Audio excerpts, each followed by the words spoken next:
Very good. Here we are on Sunday, February 2, 2025, and Dr. Vidya Porselvi is going to lead us in a session of the eco-feminist approach to folktales. So, Dr. Vidya, please take the floor, and we are all ears. Can I share the screen now? Yes, I have to make you a co-host. Just a moment. Okay, go ahead.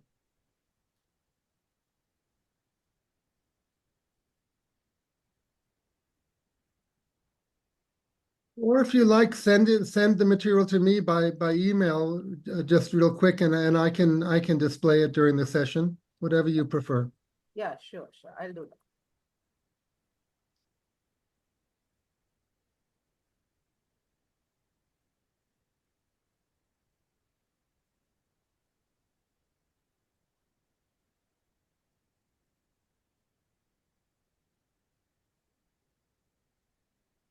One of the themes of the festival this year is environment, especially in reference to the traditional Tamil vision of the five eco-cultural zones: the seashore, farming areas, pasture areas, dry desert areas, and then the mountain forests.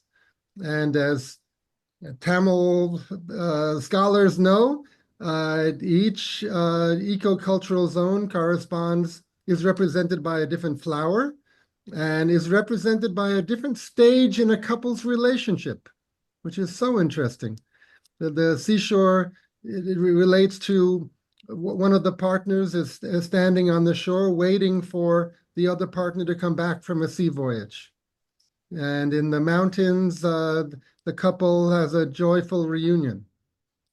So I don't know if you work specifically with those Tamil traditions, but I'm sure you'll let us know. Okay, I've received your email. Yeah. And let me just download it and get it ready. So can I just start? Yeah. Yes.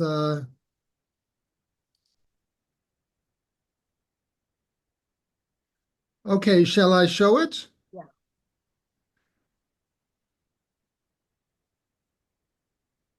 There it is. Yeah. Please go ahead, Professor. Good evening, one and all present here. At the outset, I would like to thank Dr. Eric for giving me an opportunity to talk about my favorite area of study and research, folktales, from an eco-feminist perspective. And it is a wonderful way of integrating the alternative worldviews into the mainstream literature and culture. So thank you, Dr. Eric, for doing this. I was just listening to a little bit of the story by Meera Venkatesan, and I'm sure it has some eco-feminist motives in it. We can discuss it a little later. So to begin with, the title of my session is Eco-Feminist Approaches in Folktales, and it is a workshop. So I have divided it into two sections.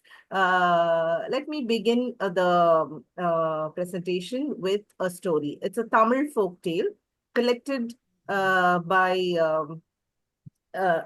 collected the story as part of my UGC project from a person named Loganayagi. And this was translated into English and published as a book called Boomy Tales by an NGO, CSWR. CSWR has published this book. And I chose this particular folk tale because this story was one of the favorite stories of the famous writer Ashoka Mitran. He wrote a small note in the cover page of the book, and he had highlighted this particular tale, and that's one of the reasons why I chose this particular story. Uh, yes. So what the cloud and the stars wished for. One day, the Creator met each and every creature to find out what they wished for. First, initially, I had said he, but now I would like to say she or he met a cloud and asked him, "What do you wish for?" The cloud replied, "I would like to touch the earth."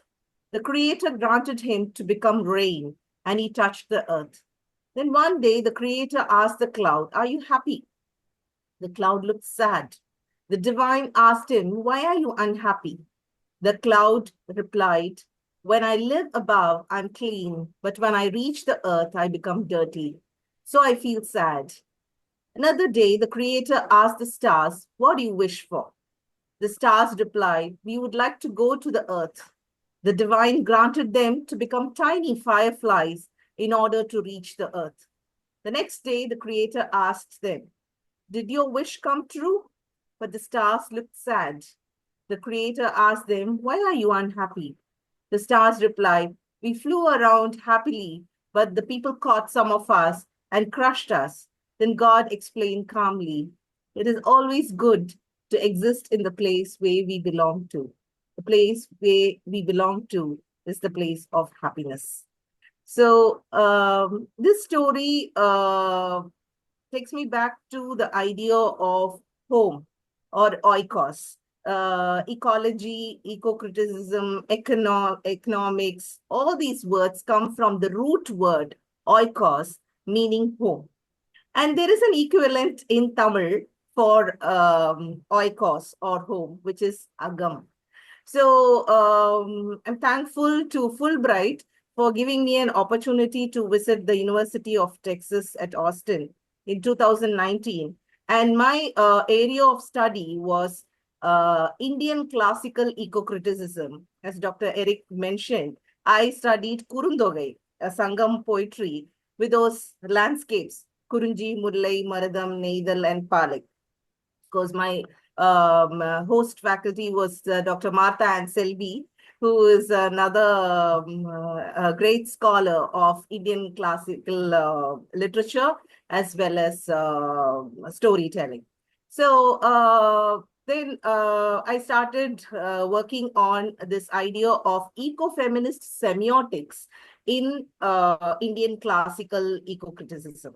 So before that, I would like to define what is ecofeminism, as we find in the slide. Ecofeminism unites the rights of women with the rights of nature. It respects the sacredness of all life forms. It is a holistic belief system that emphasizes care and concern for Mother Earth, reverence for the intrinsic value of all life forms, and recognition of interdependence of living and non-living beings on this earth. It deems the work of woman-nature relationships on one hand and nature-culture connection on the other. Because this is my definition of ecofeminism in my PhD thesis, where I studied the stories of A.K. Ramanujan. Three collections translated by A.K. Ramanujan and another story collection from Beel tribes and another collection on feminist folktales. So that is how I started my journey on ecofeminism. And apart from that, very interestingly, it was pure serendipity, I must say.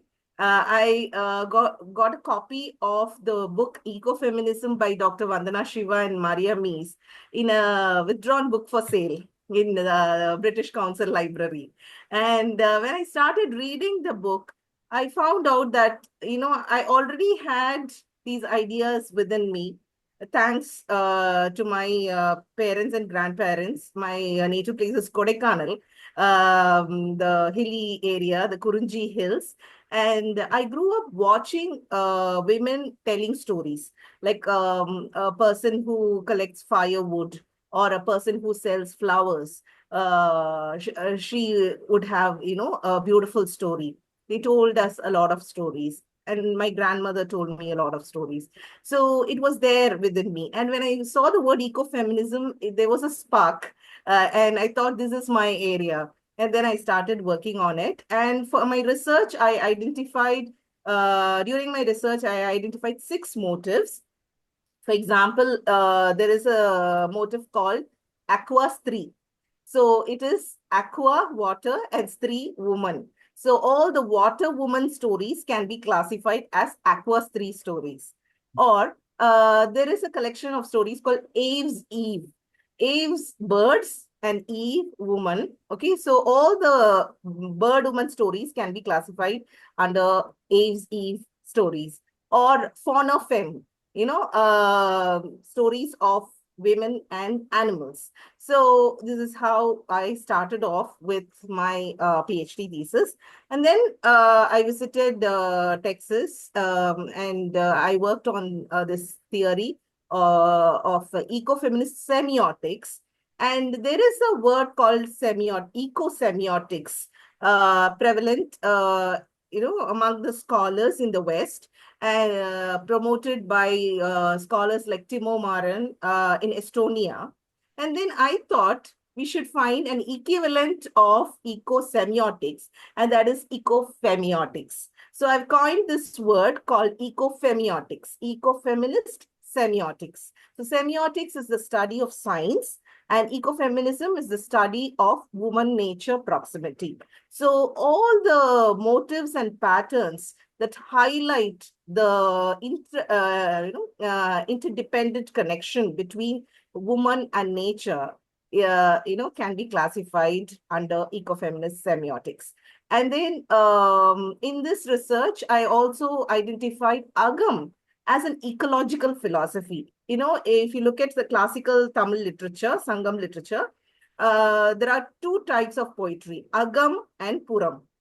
So Agam poetry deals with love and relationships, love in union and separation. As Dr. Eric already mentioned, there's love in union and separation. And then Puram talks about courage, not necessarily war, because we don't use the word war in the context of, ancient Tamil Nadu. You can say courage and battle, and also benevolence. There is a word called vallal in Tamil. We don't have an equivalent in English, I don't think. You can say philanthropist, or you can say benevolence, you can say magnanimity. There are so many words to describe the word vallal, but I don't think there is an equivalent to the word vallal. So, Puram poetry deals with courage, benevolence, and of course, all those activities outside the home. Whereas Agam deals with love and relationships. And of course, there's a beautiful support system to the heroine. There are 2 mothers actually, Natrai, who is the biological mother, and then Sevilitai, who's a foster mother. So, and then the foster mother's daughter is her friend, Thori. So the 4 women, work together, they bond well. And if there is, a sense of happiness and joy, they celebrate together.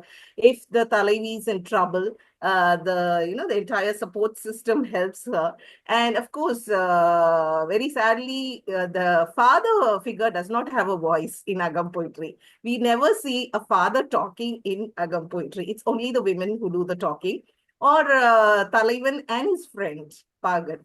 So when we talk about Agam, why am I calling Agam as an ecological philosophy and not Puram as an ecological philosophy? Because Agam has 3 dimensions, Mudar Porul, Karu Porul, and Uri Porul. Mudal means first, or the most important, you can say, which talks about space and time. So you will find those words, the 4 dimensions below. So Mudal corresponds to space and time, the time and seasons. So when do they meet? For example, Kurunji, they meet at midnight. It is cold season. Whereas in Palai, they elope and it is in the afternoon. So the time and space, it is called as Mudal. And then Karupurul, very interestingly, the Karu is yolk, and the embryo, you can say embryo. And Karupurul refers to flora and fauna. So whether it is the Kurunji flower or the waterfalls or the characteristic animal of the place, characteristic bird of the place, characteristic tree of the place, animals, birds, life world, everything is called as Karupurul. And, very interestingly, everything happens in Agam. And that is, it is appropriate to call Agam as an ecological philosophy. And then Uri Porul, Uri refers to the relationships. So what type of relationships they had? For example, only in Chennai, which refers to the agricultural landscape, the man, goes out in search of another woman and then returns home in the morning, and there is a fight. This happens only in Mardam Tine. So all these, types of relationships are classified under Uri. So based on this Agam, I developed an ecological philosophy, eco-feminist semiotic philosophy at 4 levels: space, time, nature, culture, spirit, matter. And based on this, you can arrive at the type of society and economy. So, of course, the way I built up these 4 dimensions depends upon a very interesting course which I did, a systems thinking course with the eminent physicist Fritjof Capra. I did a 12 weeks course with Fritjof Capra, and it was a very interesting experience. And there he talks about space-time in great detail. And so more, it all depends upon the spatio-temporal relativity. Better the spatio-temporal relativity, better the society and economy. Better the natural cultural density, better the society economy. Better the spiritual physical gravity, better the society and economy. So it all depends upon the way it functions. So these are the 4 aspects which I have identified in my book called Environmental Humanities and Folktales, Theory and Practice, published with Rutledge. So if you have any questions regarding this, you can ask me, maybe 1 or 2, and then we will have the breakout session. Well, regarding the breakout sessions, you see here in the Chennai Storytelling Festival Zoom sessions, most of the people, for one reason or another, leave their cameras off. And I don't like to put people in breakout rooms if their camera is off, because they may not even be there. They may be in the kitchen getting coffee or something.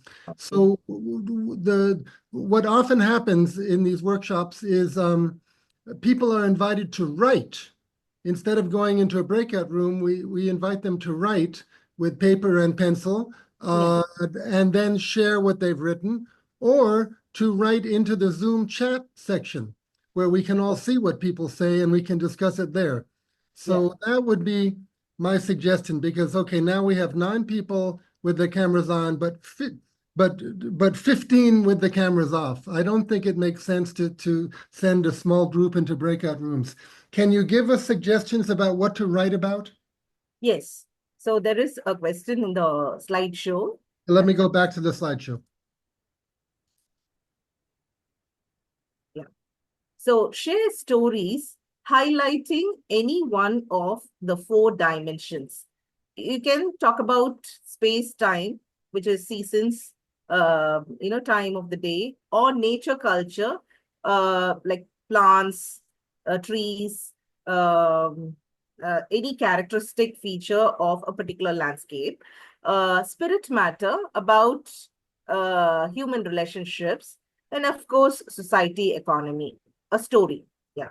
Maybe you can just jot down, or you can even discuss it in the main room. Yeah. So these are stories that we are like from folktales or from movies or from books. Anything. Anything. Yeah. And nature, culture. Of course, in academia, there is this kind of theory or idea that culture responds to relates to the male and nature relates to the female. It's sort of a vague idea, but will you say anything about that idea? Yes. I remember you sharing the essay Sherry Otner's is nature to culture, as woman is to the man. So I think that's what ecofeminism, interrogates. In the West, the dominant systems uh, look everything in terms of binary opposition.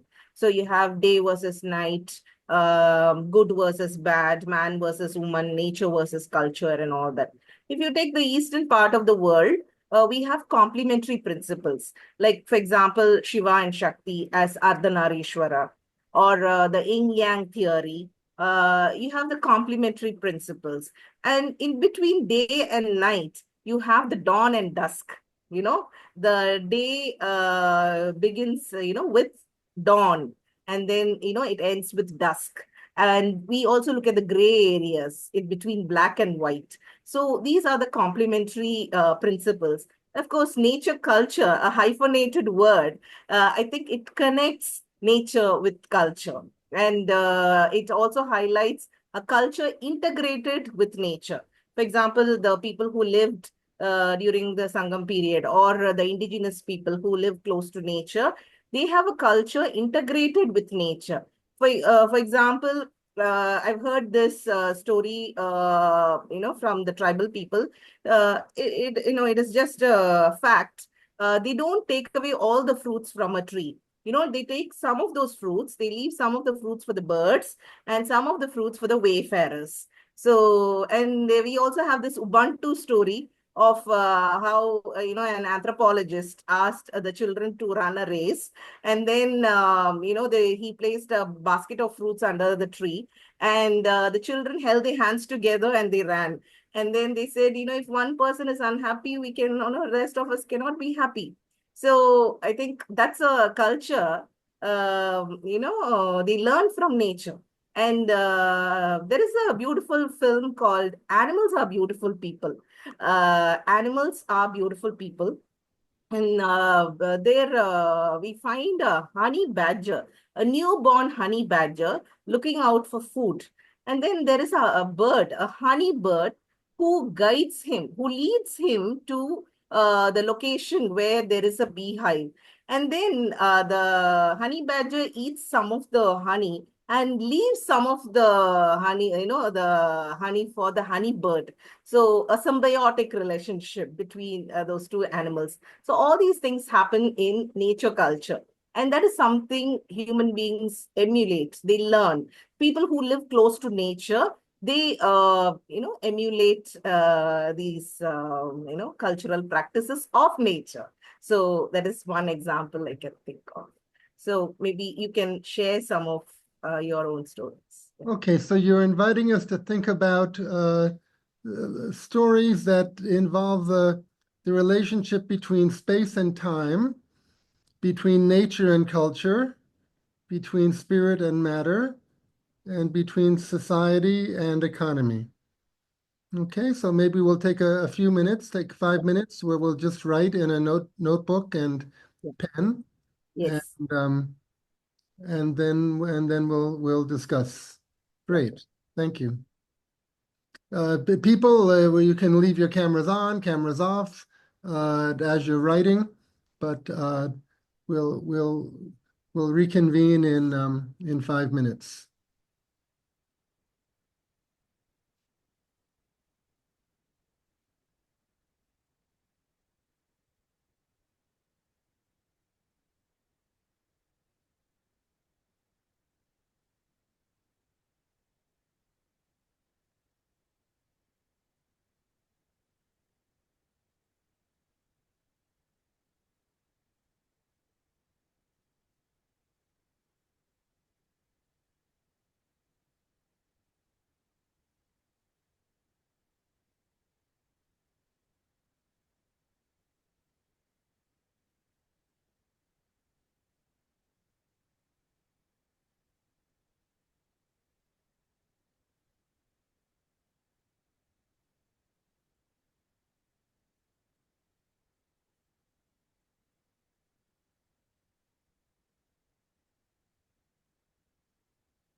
There are some interesting examples in the chat box.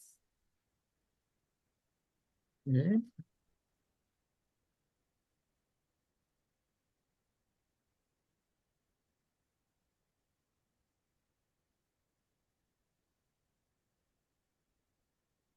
Lipika has written the story of Pipilantri. It takes two dimensions, nature, culture, as well as society, economy. Great.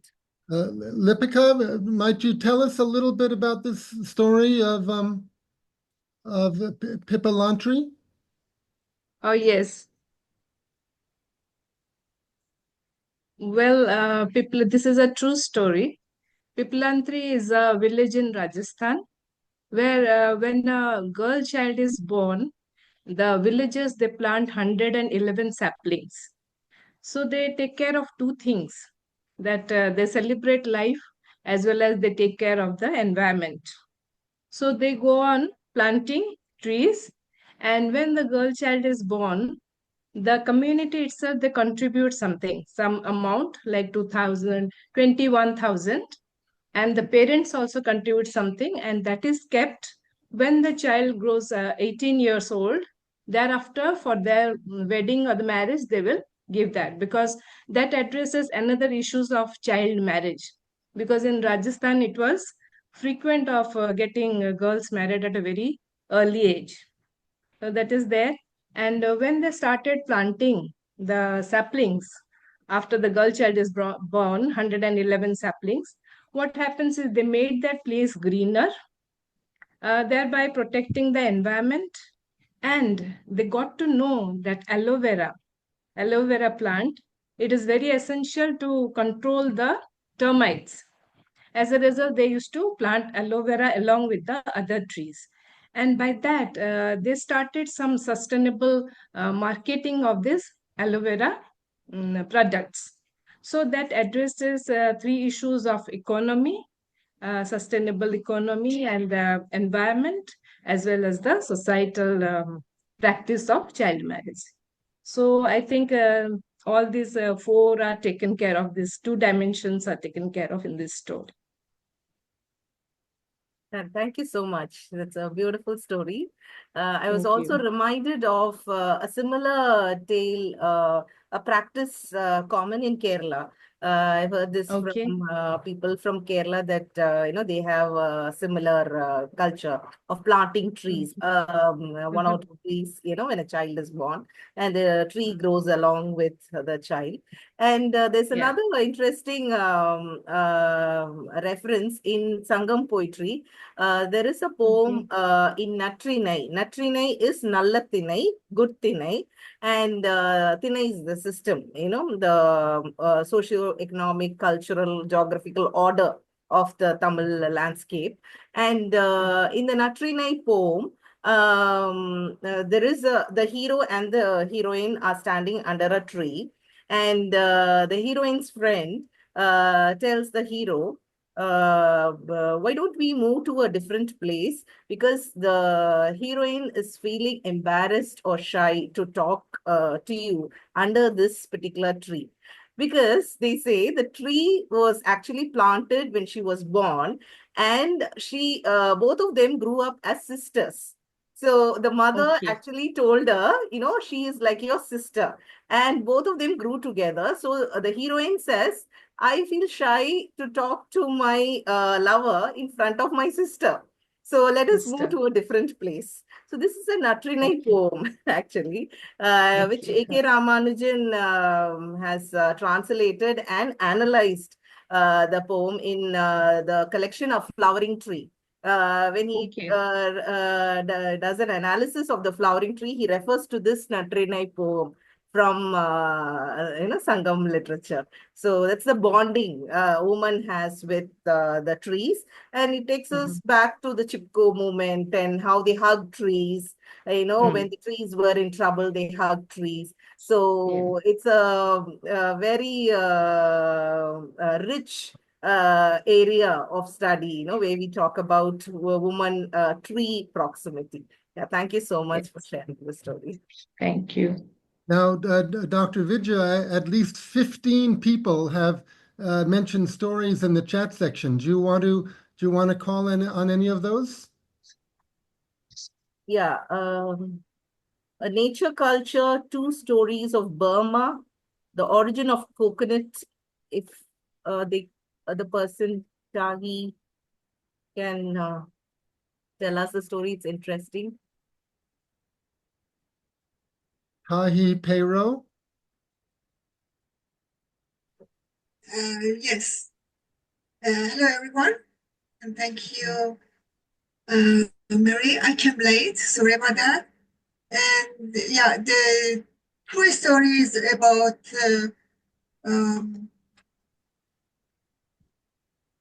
origin of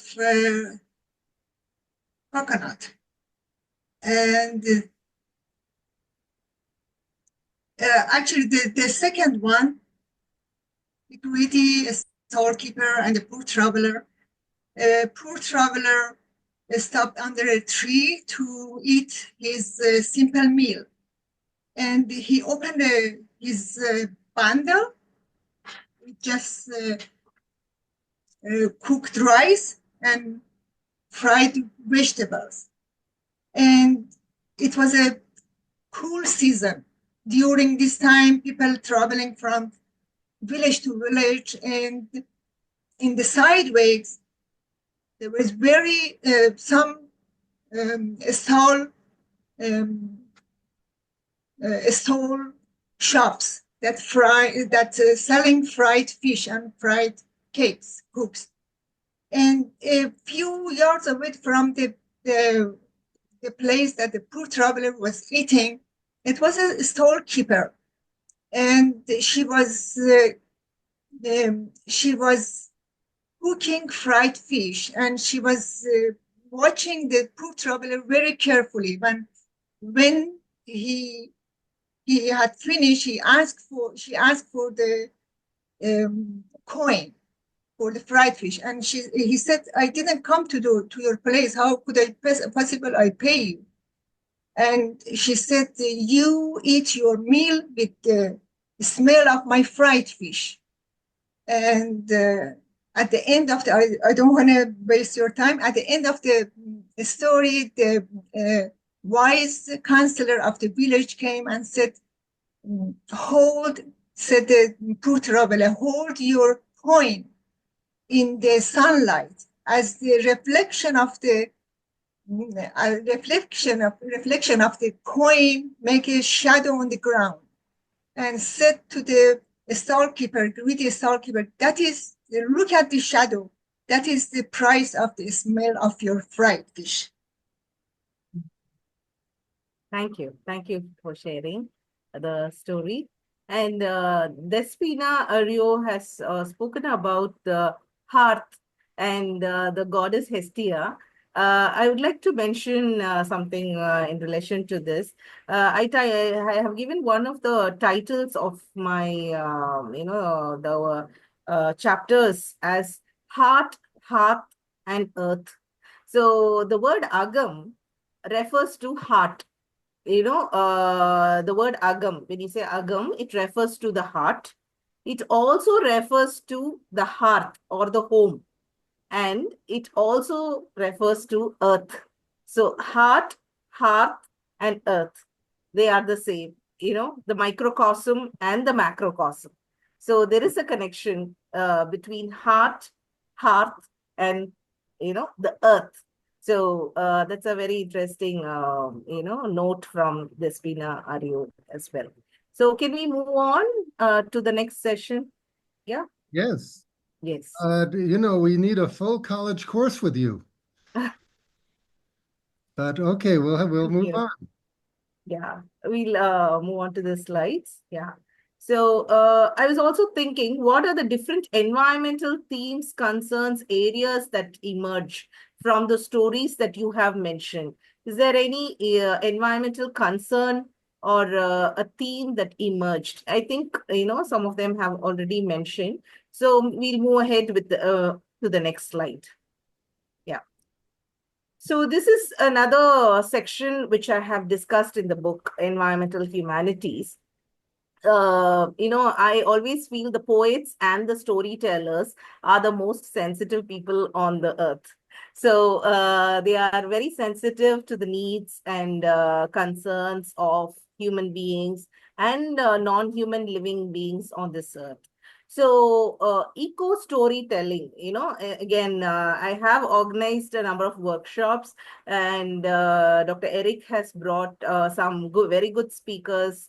Whenever they visit Chennai, I invited Dr. Brenda Beck, the famous anthropologist from Canada, and another storyteller from Europe, organizing workshops on this topic, eco storytelling. So storytelling about the environment. And there, I have identified these 5 levels: mindfulness, mediation, mapping, manifesto, and mission. So what is the first stage? Just move on to the next slide.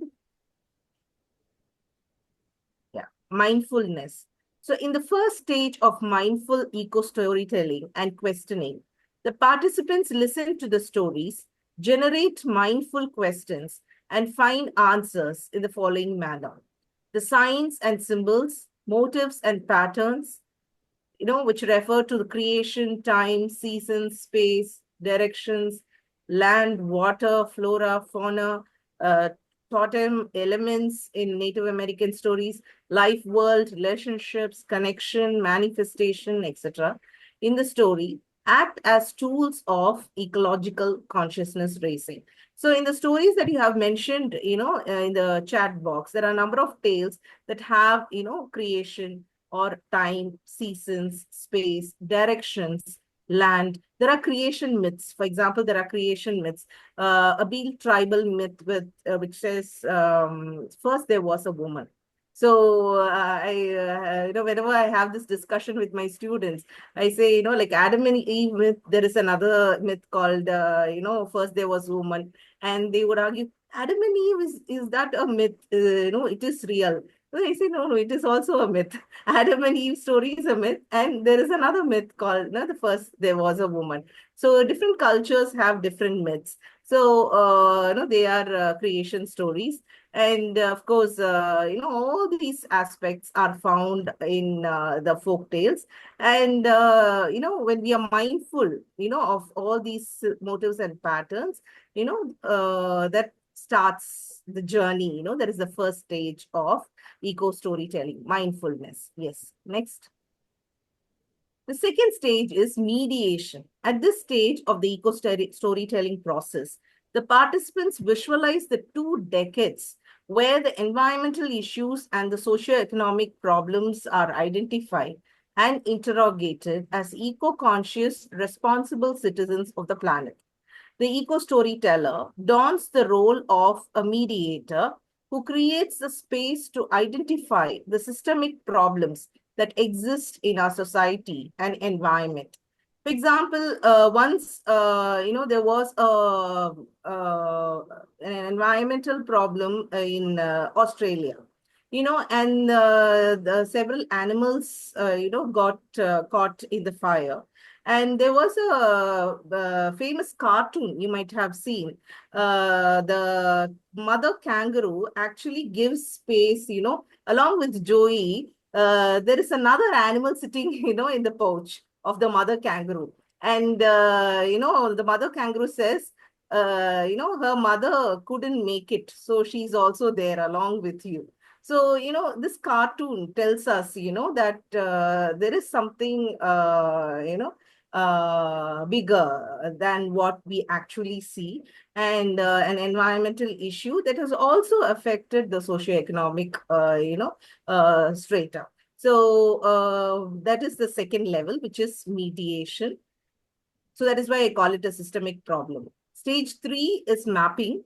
The third stage deals with the mapping of systemic problems with systemic solutions that include holism, contentment, interbeing, and abundance. So if you look at the society, there are 2 types of worldviews.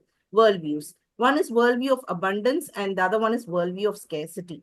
So if you look at the people living in the villages or in the tribal areas, or people who live close to nature, they have a sense of abundance. So as I told you before, they leave fruits for the birds and the wayfarers. That's the worldview of abundance. Abundance is not plenty. And during harvest time, the farmers actually leave food, on the roof, or, in front of their house. They tie those, maize, or, the corn pods, or they leave some seeds outside, because the birds don't find food in the fields. So they actually serve food in their doorsteps. And also the column that, they usually make with rice flour. So it is food for ants. And of course, Vandana Shiva has also mentioned this in her book. So that is the worldview of abundance. On the other side, there is the worldview of scarcity. How much ever we have, we don't feel contented. There is a society that never feels contented. That is the worldview of scarcity. So, by telling these eco-storytelling, tales, we find solutions. And, there is holism, contentment, interbeing, and abundance. These are some of the areas you can, review. The dominant mainstream worldviews were countered by the indigenous worldviews and effectively moderated by the educators' worldviews. Of course, I used this model in the classroom. I narrated a story and I asked the students to follow these stages. And that is why, the language is in the past tense. Yeah. Next, stage 4. If I can add something, Yeah. my experience with the tribal people in southern Tamil Nadu is that that sense of abundance is part of a past golden age when they were really able to live and travel in the forest. Now there's a lot more regulations and a lot of forest is being cut down. So there's a lot of nostalgia for that past sense of abundance. Okay.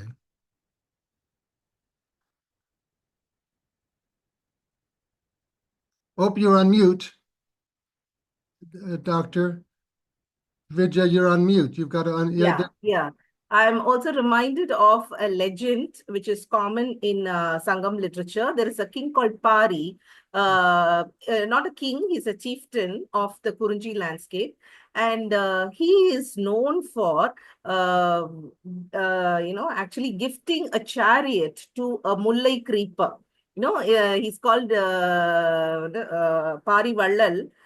Because he gave his chariot for a Mullai creeper, because the Mullai creeper did not have a proper support to grow.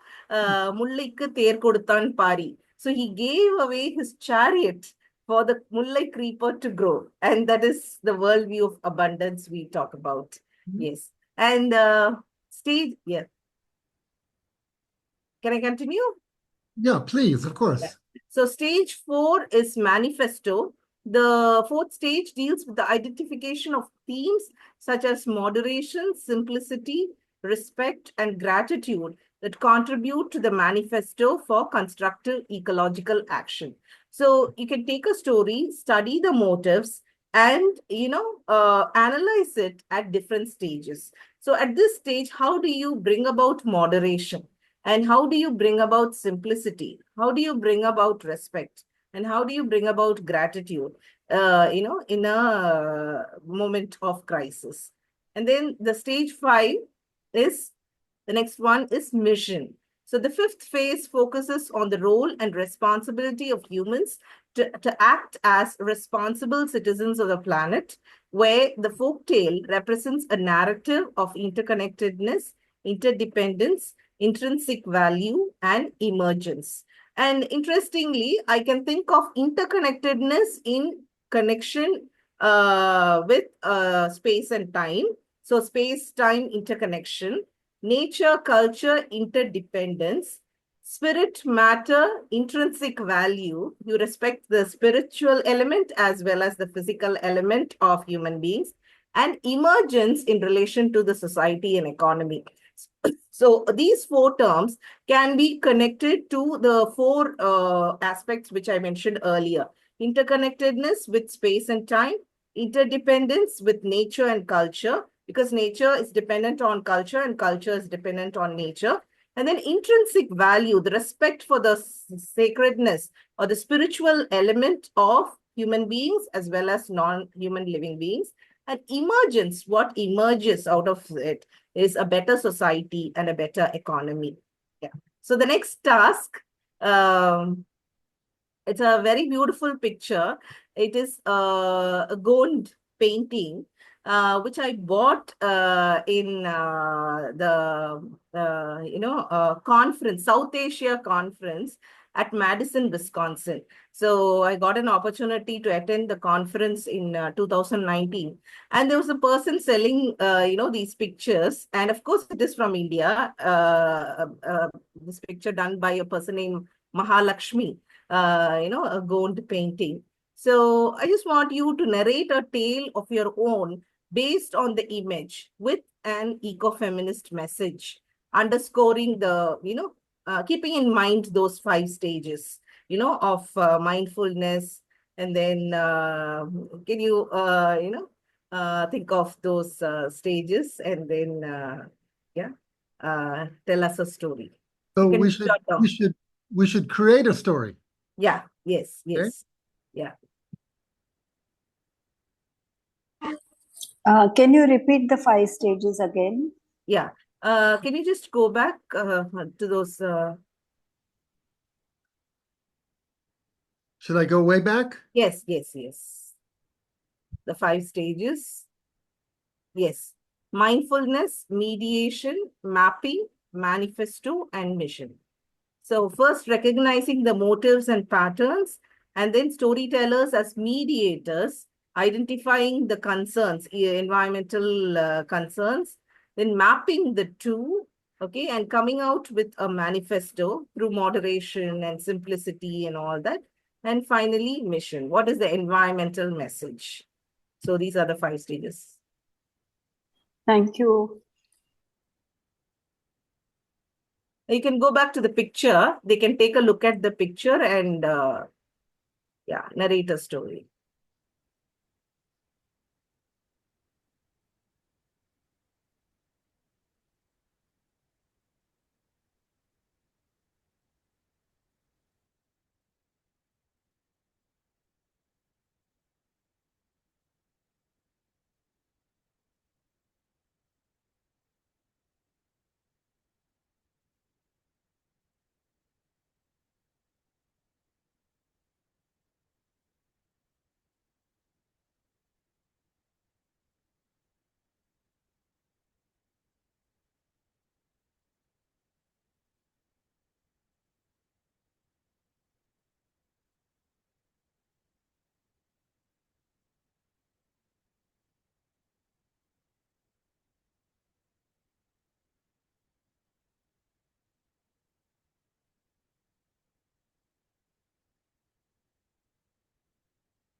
Can we just go through those 5 points again? There is a note in the chat box.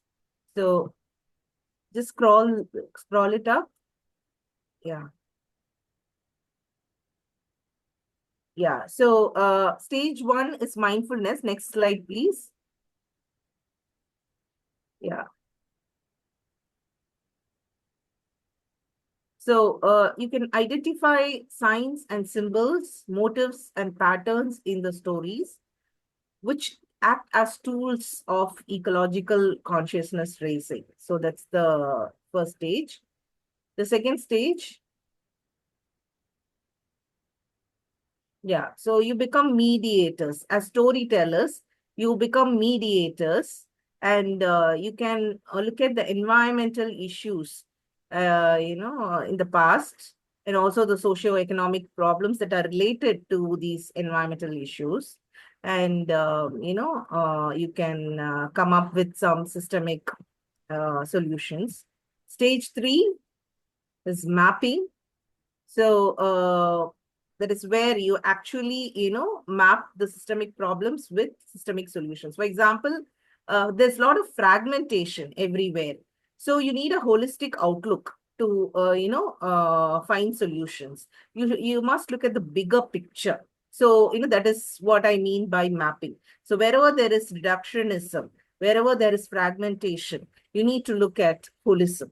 Wherever there is greed and selfishness, you should bring about contentment. So wherever there is, again, division, then you think of interbeing. Word interbeing, I have borrowed it from Thich Nhat Hanh, Vietnamese monk and a Zen Buddhist monk. He used this word very frequently. Of course, abundance in contrast to scarcity. Yeah. The next one is manifesto. So, how do we moderate? When we say, we cannot completely avoid certain things, but we can moderate. So we can simplify. For example, somebody is using a car, and next day you're saying, don't use a car. Go, for a walk. You're not going to do it. So how do you bring about moderation, and how do you simplify certain things? So maybe, one or two ideas can be seen. And the last one is mission.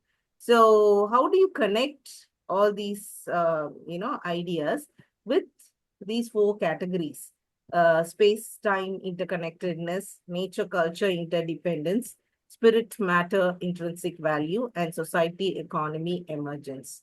So you need not have all these points together.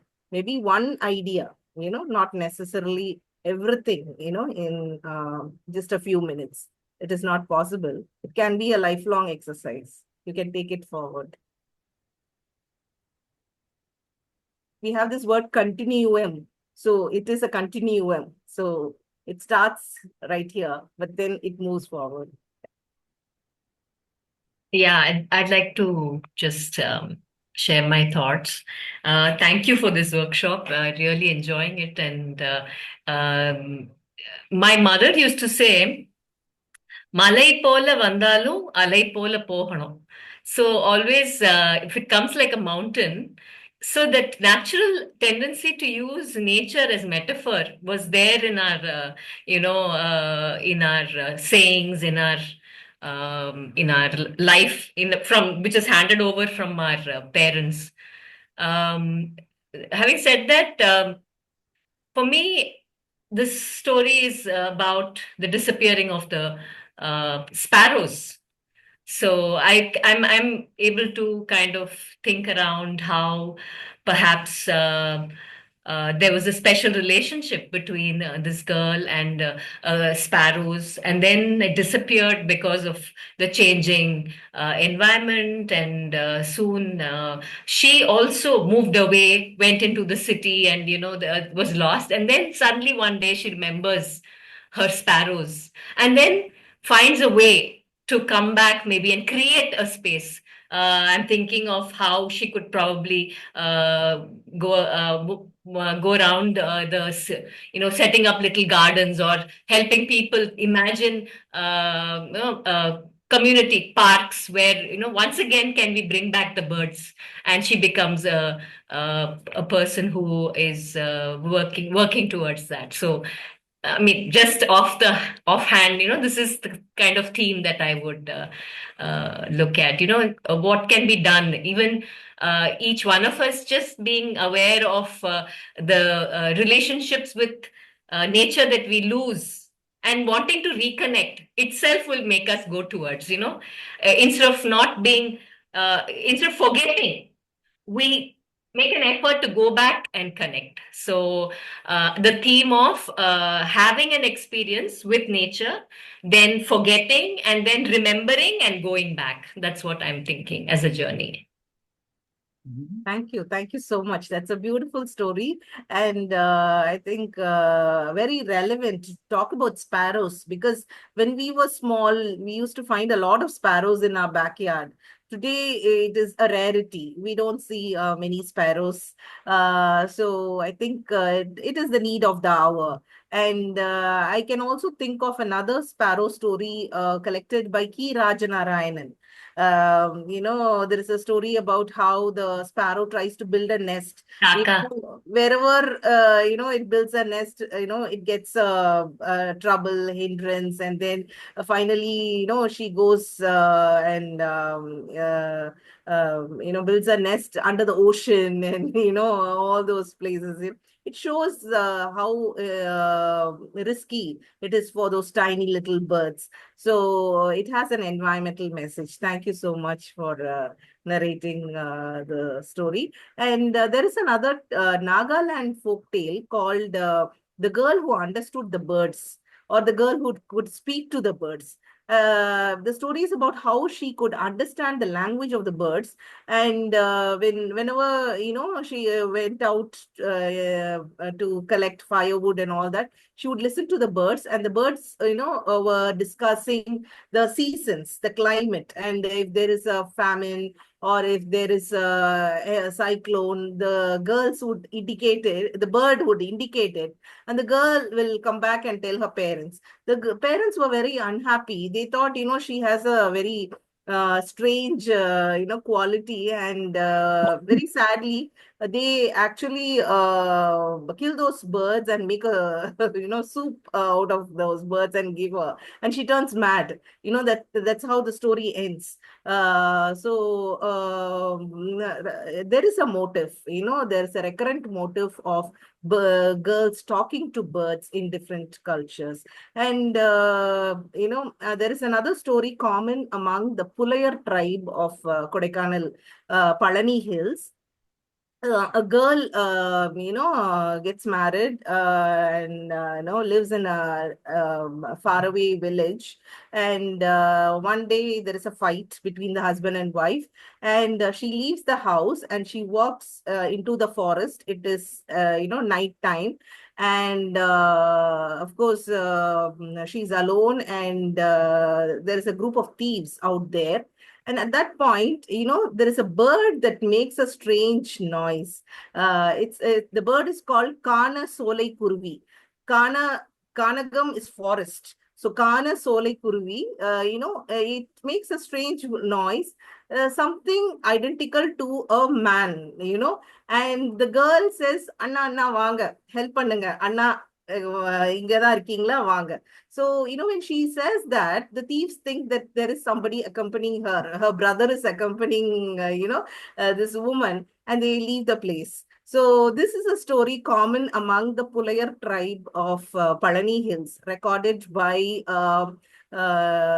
an NGO worker. So, it's very interesting to note, how they made use of these, bird tales and tree tales among the tribal communities. Yeah. Anything else? May I? Yes. I love these Gond paintings, and because there is always a lot of trees and a lot of nature depicted in it, and usually some either animal or bird in it. So I just thought that this lady is a bird whisperer, and she's able to speak to the birds, and she's why she chose this particular tree. And she says that there was a storm earlier and her nest was destroyed. So she came here to find a refuge. And then she's afraid that this tree will also, that a storm is coming, and this tree is also not strong enough to withstand the storm. And this makes the lady very like she's touched by the story, and she vows to plant more trees so that the birds have more homes. That's what I see an alliance between the lady and the bird. The lady is feeding the bird. So I'm imagining in the future she will help the bird will help her. And I also imagine that the lady is she is the go-between between nature and culture, between men and animals. So she is the middle person who can communicate with both sides. Thank you. Thank Oh, you may I? for the interpretation. Yes, yes, yes. My story, I have made a small story like this. So, once upon a time, there was a very beautiful tree and it bore exotic flowers. So beautiful that people from far across come to see the flowers when it blooms. It blooms at a particular time of the year. One year so happened that time passed. It been means beyond that time, but the tree didn't bloom. And this woman, she was a queen, and she will always come and see why the flowers had not bloomed. And the flowers bloom particularly when a particular type of bird will come and perch on it. So she will be every day, she will go and open the window and see whether the bird has come or not. And when the bird comes, there becomes the some auspicious season. It is considered to be very auspicious, and many marriages were held during that time. So this lady who was a rich lady, I told her queen, but she was a very rich lady. She had two daughters, and she had already fixed suitors for her, and she was waiting for the bird to come so the auspicious season will start and the marriage will be held. So every day she will look, and because due to the season change and all this in global warming and all that, the bird was not coming to that place. So one day when the season was going to end, almost it was end, the bird appears. And when the lady opens the window, she heard the voice of the bird, and the tree was in full bloom. It was a really beautiful sight, and she was so happy. She came out running to feed the bird. And then it was a very gay and happy season all around the place. And the marriage was fixed, and everything was in very joyful environment. And it is so decided that they have to keep the environment, means it should not be, they should be protected, the trees should be protected and planted. And whatever the repercussions of this global warming and environment change, that has to be checked. And they all got together, the community, and they did something good so that it will bloom on the right time, the birds will come, and there will be functions and everything, happiness all around. Wow. Thank you. Thank you so much for such a beautiful story. Following all those, parameters, and, you have interwoven a beautiful story. Thank you. Thank you so much. Thank I'm you. also reminded of a Rajasthani folk tale about crows. And, there is a queen. There is a famine in the, town, and the king did not know what to do. But then there was one particular granary full of grains, because the crows had actually saved those grains. And the queen has a discussion with these crows. None of them in the town know the place, or this particular solution, but the dialogue between the queen and the crows actually gives them a solution. So again, that's a very beautiful story of the dialogue between woman and the birds, and how Birds. they find a solution for the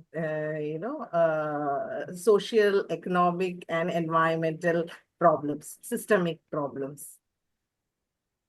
Very nice. Yeah, thank you, thank you.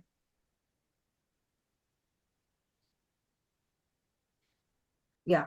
So how does storytelling emerge as consciousness raising tools? Of course, I have a picture of the sparrow there. Yeah. So maybe one or two points you can, maybe one idea. How does, because you're all storytellers, most of us are storytellers. So how does storytelling emerge as consciousness raising tools? Can you give me one or two points? Yeah. But it seems to me you're presenting the idea that the researcher, the scholar, is also naturally a mediator between the two elements. Yeah. Yes. Mhm. And I also have another interesting question, which came up when Soumya was narrating the story. Can you mention your favorite tree or bird and tell me the reason why?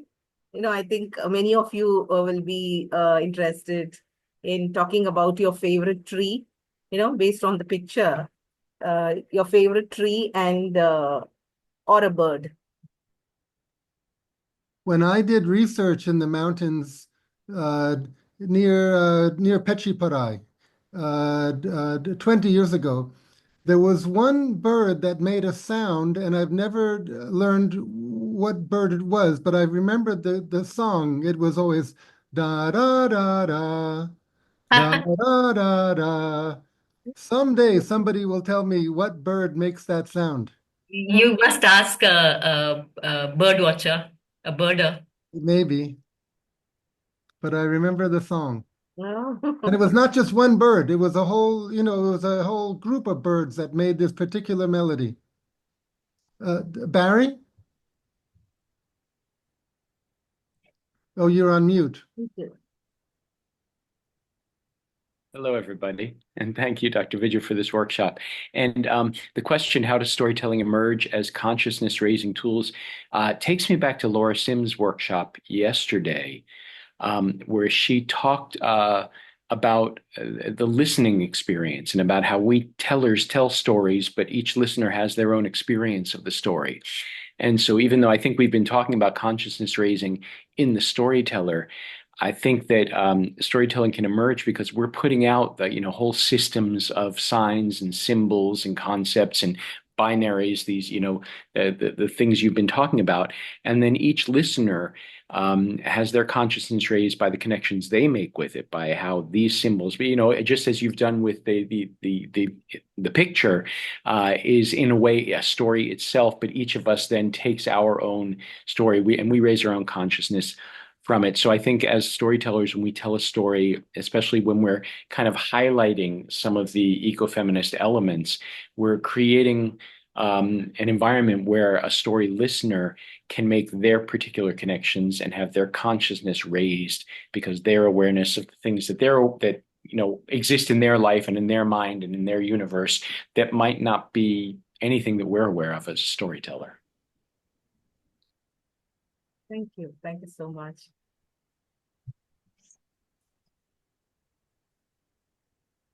Any other favorite tree or plant, bird? May I?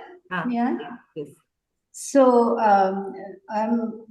favorite tree is of course the mango tree, because in summer it's so nice to see these raw mangoes like ripening into the fruit, and which we all love. And favorite bird is the kokira in the morning. Like they wake you up, especially when you go to hill station. That coo coo early in the morning. So yeah. Very nice. Thank you. Thank you so much. Thank you. It's an excellent workshop you had, and we're thoroughly, enriched by your knowledge. Thank you. Thank you. May I? Yes. Dr. Vidya, my favorite tree is called as Kadamalli in Telugu. It has bunches of flowers, with a long slender. Each flower has a long tuberose kind of, and it is in white. And even if you are 15 to 20 meters away from the tree, you can literally smell. And after a rain, all those flowers will be around the tree like a carpet. And even after they have fallen to the ground, those flowers do smell a lot. I don't know what it is called in other languages or Hindi or Telugu, but I mean Hindi or English, but it is called as Kadamalli in Telugu. Yeah. So that is a tree I love because whenever I go as a little girl, I remember collecting those flowers, putting them in a glass of water, and the whole room getting fragranted because of that.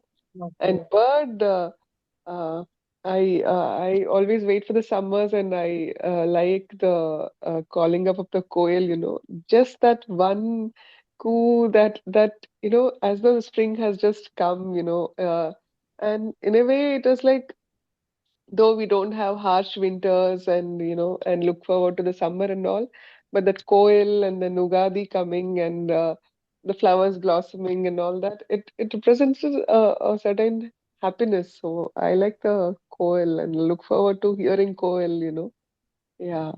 So Thank you. Thank you so much for those beautiful stories.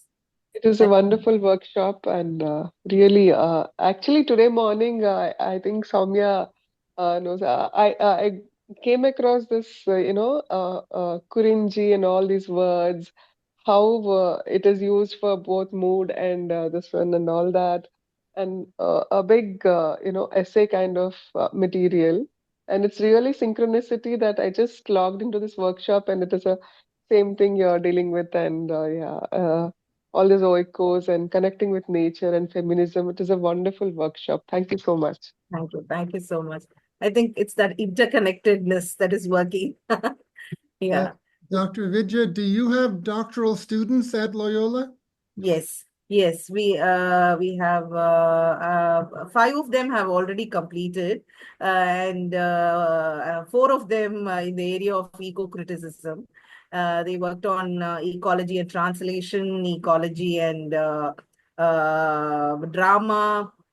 So it is a kind of interdisciplinary study.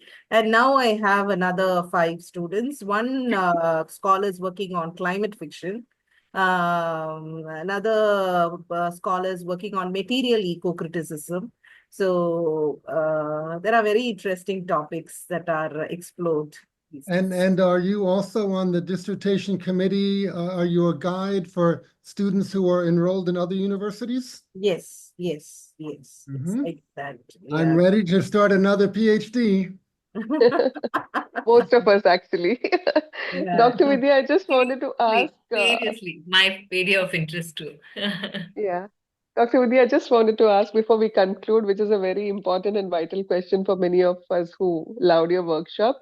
Is there any particular place where we can read your articles or, your research papers or anything like that, your LinkedIn account or somewhere where we She's can written a number of books, which I imagine they're available on Amazon, aren't they? Yes, yes.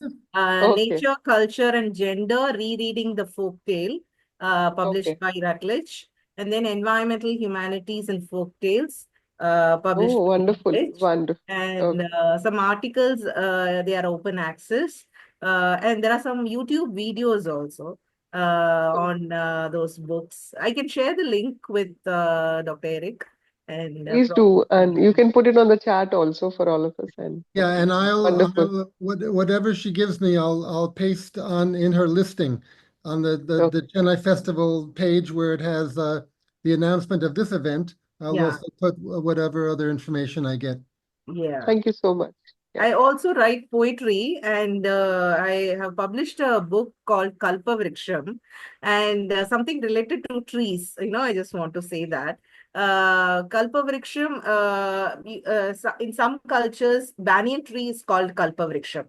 Kalpavriksham is like a wish fulfilling tree, that's what it means. In Tamil Nadu, the palm tree is considered Kalpavriksham.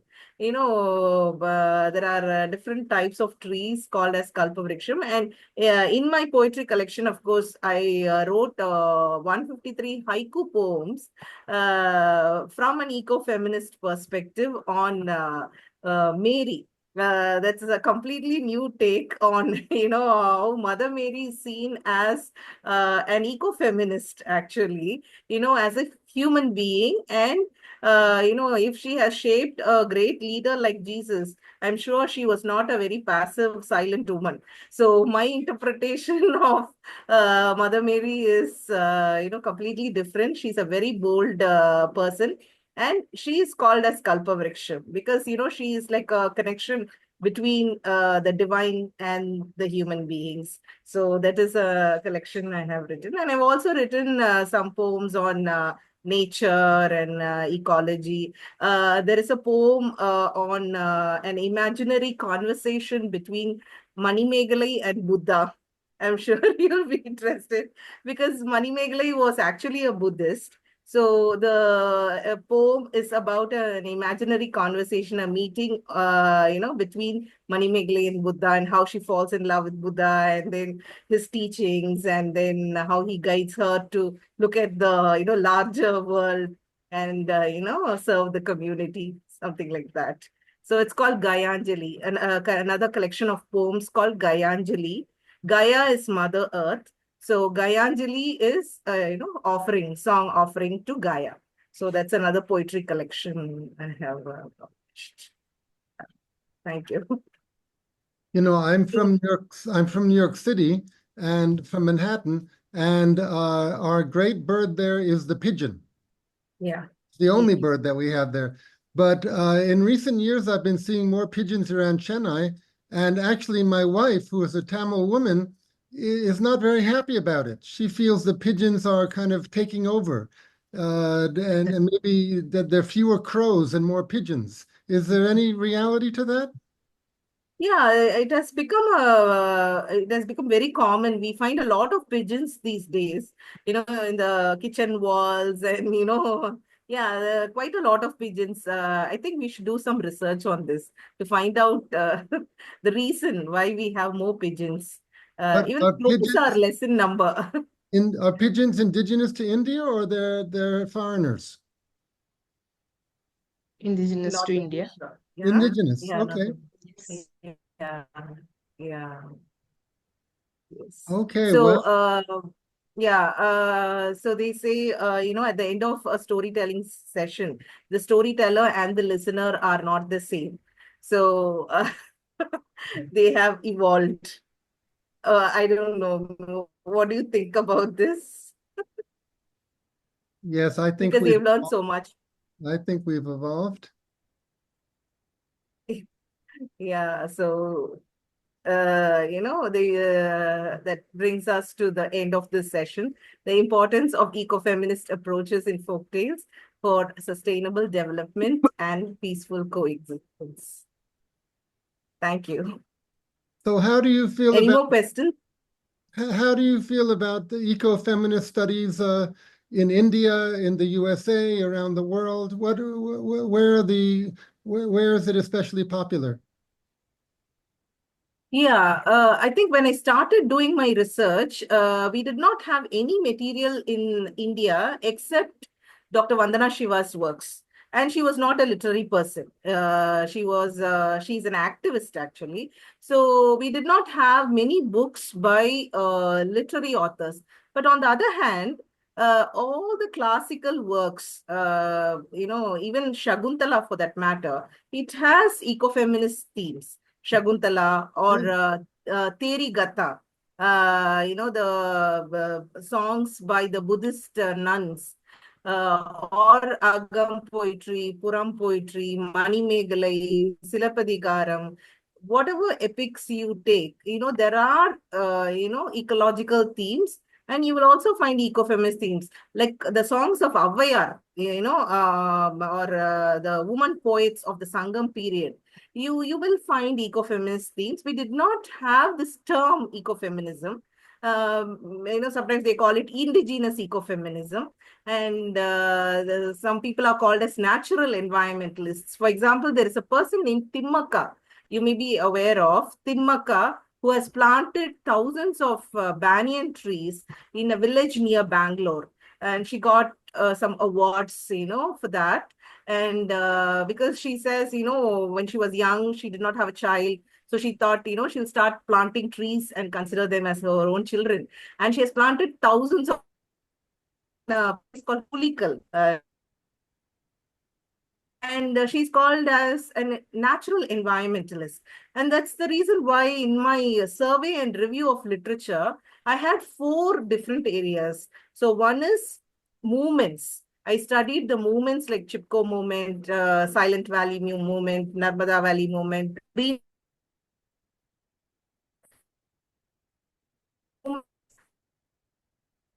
theories Of course, for literary theories, I back to and the British scholars, Starhawk or Greta Gard, all those scholars. And then literature, even Alice Walker has eco-feminist themes. Color Purple, when she talks about those plants and the power of a woman, there are, eco-feminist motives. And then I also spoke about experiences. I interviewed some women. I went to a village near Madurai and interviewed a person named Alagu Pillai, an organic farmer. Then I interviewed another lady, an organic farmer near Dindikal. And then another person from Gumudi Pundi. So they all became literature for me, when I did not find enough materials. And then pedagogies. I also used classroom experiments. So there are 4 branches of ecofeminist thought in my study, of literature. Yeah, review of literature. Well, you are an academic and cultural treasure, and we are very lucky to have you in Chennai. Oh, thank you. Thank you so much. Thank you. Thank you so much. Does anyone else want to say any final I words? just want to add here that, Eric, if I may, Go ahead. I'm the one who asked Eric to bring you to this workshop, to give us a workshop. Yes. So I was doing some work researching stories, and I came across your book. And was really very amazed to see that you live in Chennai, and we should have her for Chennai Storytelling Festival. We should have you for Storytelling Festival. Thank you. Thank you so much. It was such a wonderful experience listening to your stories, all your stories, and your feedback. So it inspires me to write more and read more in this area of study. Very inspiring session. Thank you, Dr. Eric, for this wonderful opportunity. Thank you.